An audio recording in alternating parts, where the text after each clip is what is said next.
Voy a dar la palabra a Andrés Jiménez, defensor del pueblo.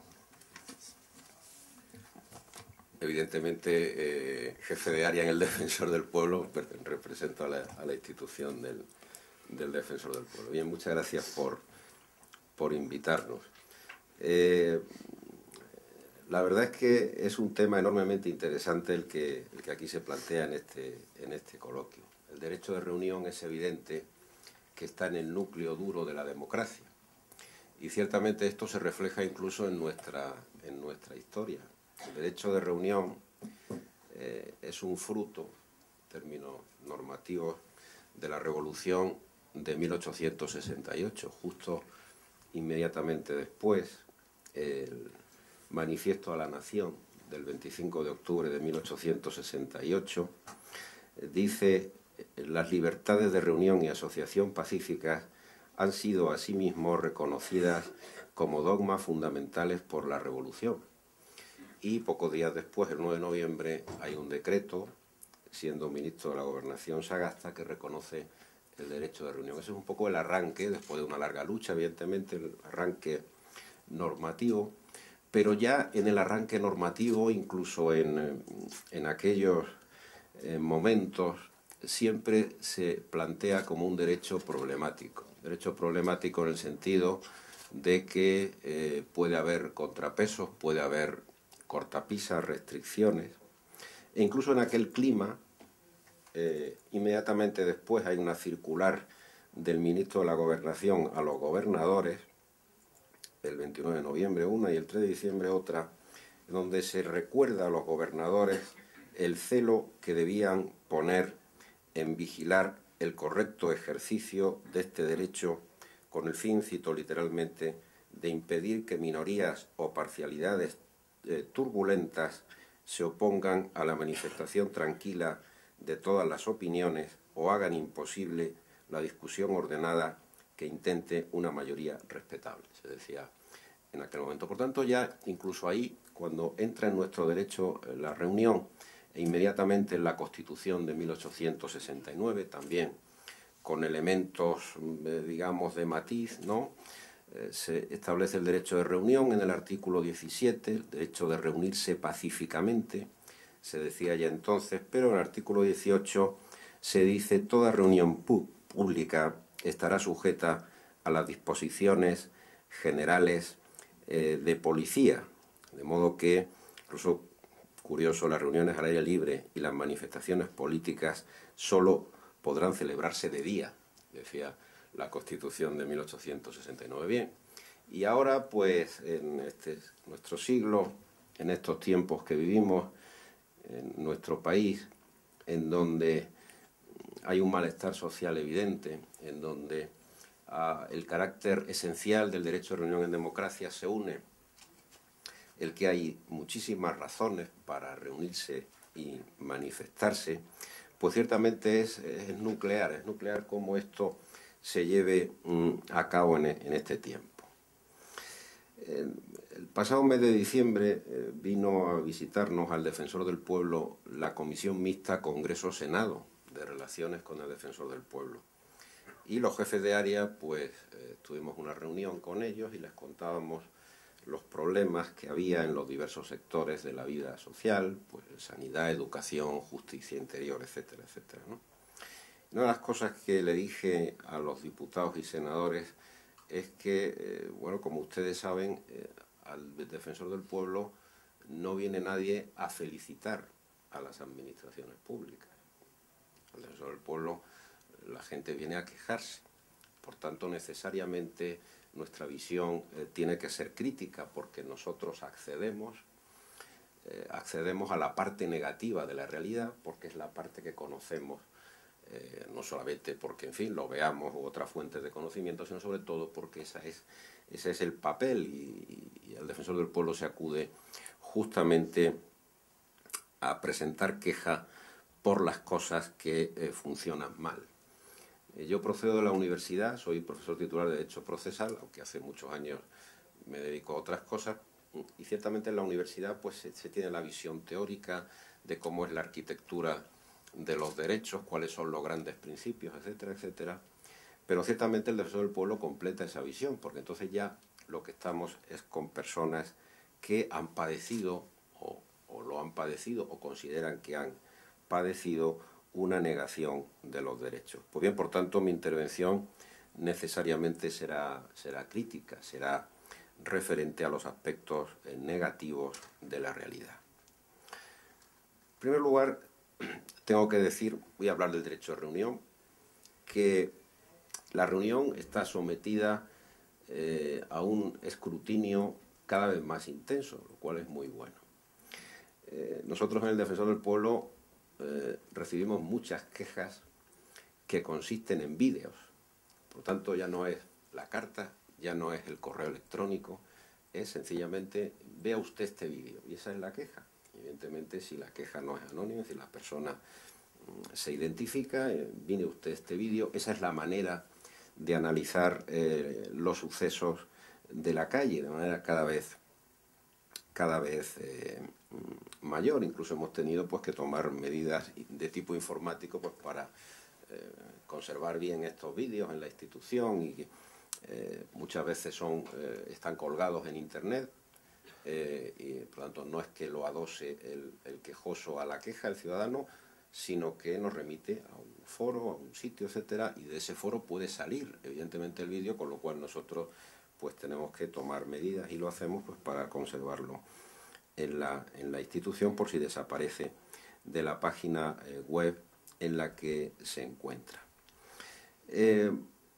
Bien, de esos vídeos y de otras muchas fuentes deducimos que ciertamente hay problemas con el ejercicio del derecho de reunión.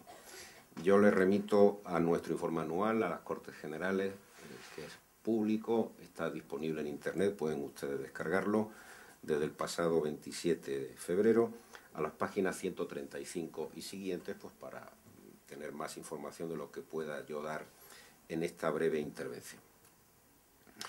¿Cuáles son los principales problemas que vemos en el ejercicio cotidiano del derecho de reunión y, evidentemente, manifestación en lugares públicos?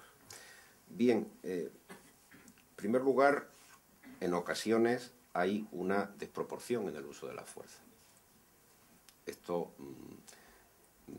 admite poca réplica. Todos hemos visto determinados vídeos. Citemos algún caso, se citan algunos en el informe anual. Por ejemplo, el lanzamiento con pelota de goma el 11 de julio de 2012 en el Paseo de la Castellana con una persona herida de consideración. En fin, es un caso a título de ejemplo.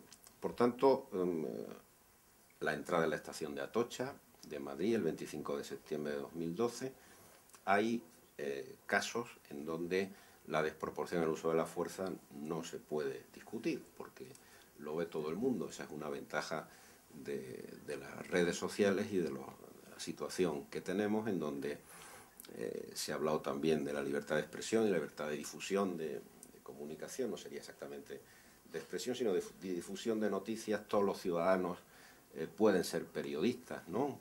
A través del iPhone, a través de la tableta, pues evidentemente pueden ver lo que sucede y pueden contárselo a todos los demás. Segundo problema que tenemos es, en ocasiones, una resistencia a reconocer la realidad por parte de las autoridades.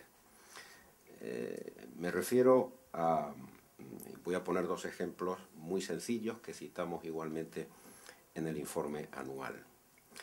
En el caso de la pelota de goma que acabo de citar, la persona herida el 11 de julio de 2012, en el informe que nos remitió la Dirección General de la Policía, argumenta que no puede establecerse una relación causa-efecto entre las referidas lesiones y la actuación policial, a pesar de que en las imágenes que documentan los hechos puede verse a la manifestante caer abatida tras el impacto de una pelota de goma.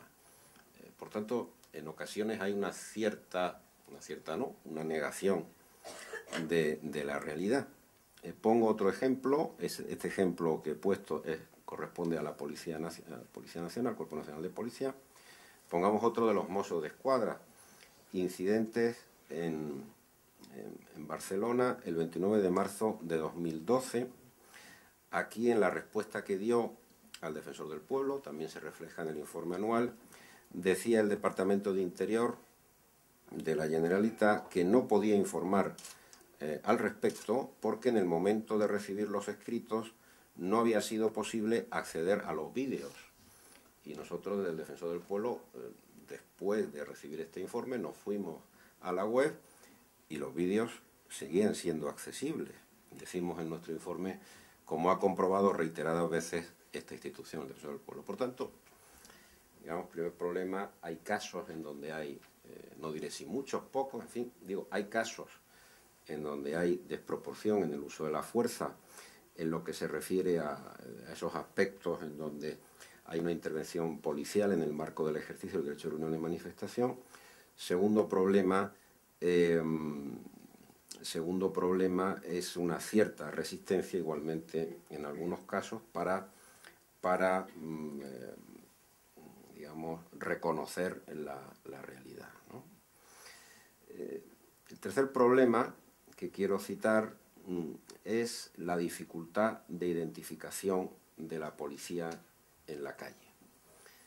Dificultad de identificación de la policía en la calle, en donde, bien, hay otro caso que citamos en el informe anual, en donde pues se nos dice que no ha sido posible identificar quién es el policía que en unas imágenes realiza una conducta desproporcionada desde el punto de vista del uso de la fuerza.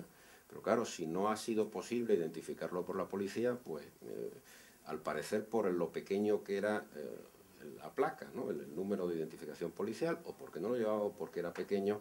Si dice la Administración que no podía identificar, pues cuánto más difícil lo tendrá el ciudadano, que evidentemente no pertenece a la Administración y está en la calle en ese momento, ¿no? Bien, por tanto, estos problemas existen, y ante ello, pues simplemente quiero decir cuál es la posición del Defensor del Pueblo, que también resumo muy brevemente. Respecto a estos problemas, en primer lugar, nosotros entendemos, en lo que se refiere a la desproporción del uso de la fuerza, que debería, de alguna manera, objetivarse la proporcionalidad en el uso de la fuerza. Debería haber unas reglas de juego, ¿no? Es evidente que puede haber un uso proporcional de la fuerza. Evidentemente un policía puede ser acometido, puede ser atacado y tiene todo el derecho a ejercer una legítima defensa, ¿no? Pero evidentemente hay situaciones dudosas, situaciones difíciles. Nosotros pensamos, y es una de nuestras consideraciones a la vista de los incidentes del 25 de septiembre de 2012 en las inmediaciones del Congreso de los Diputados, pues que debería haber protocolos, ¿no? Y debería ser conocido, debería haber unas reglas claras, ¿no? Y el ciudadano saber muy bien qué es lo que vale y lo que no vale, y cuándo puede haber un uso de la fuerza por parte de la policía y cuándo no. Evidentemente eso suponemos que existe a nivel interno, pero estaría bien que se objetivara y que fuera de general conocimiento. Segunda cosa que proponemos es garantizar plenamente el derecho a la identificación policial en la calle.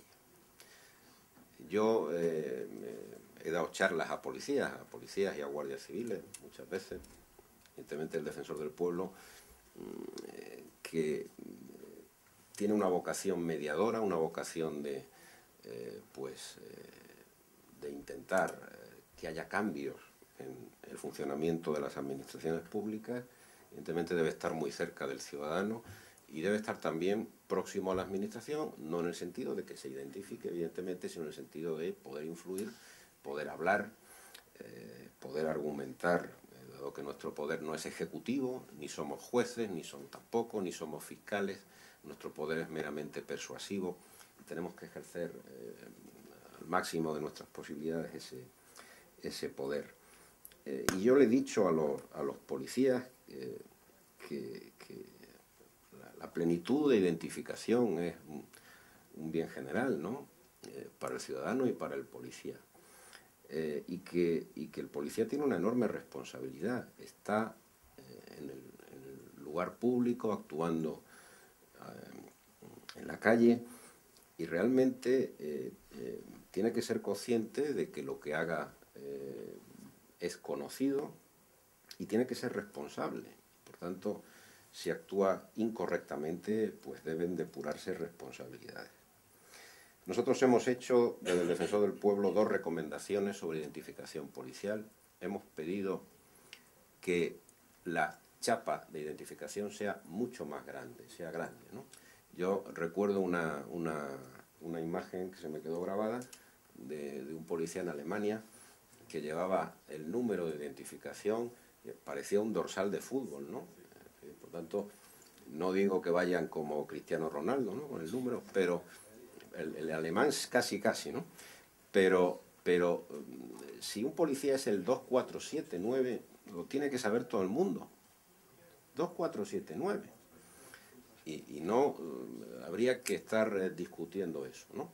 Por tanto, hemos recomendado que sea así, y también hemos recomendado que cuando hay en los antidisturbios, es decir, cuando hay una situación en donde hay peligro de tensión, ¿no?, pues realmente que quede plenamente garantizado, a lo mejor en varios lugares del uniforme, como sea, ¿no?, pero que el ciudadano tiene derecho a saber no el nombre y apellidos de quien tiene delante, sino su número de identificación. Y esto pienso que ya debería estar claro y no debería ser objeto de mayor discusión, ¿no?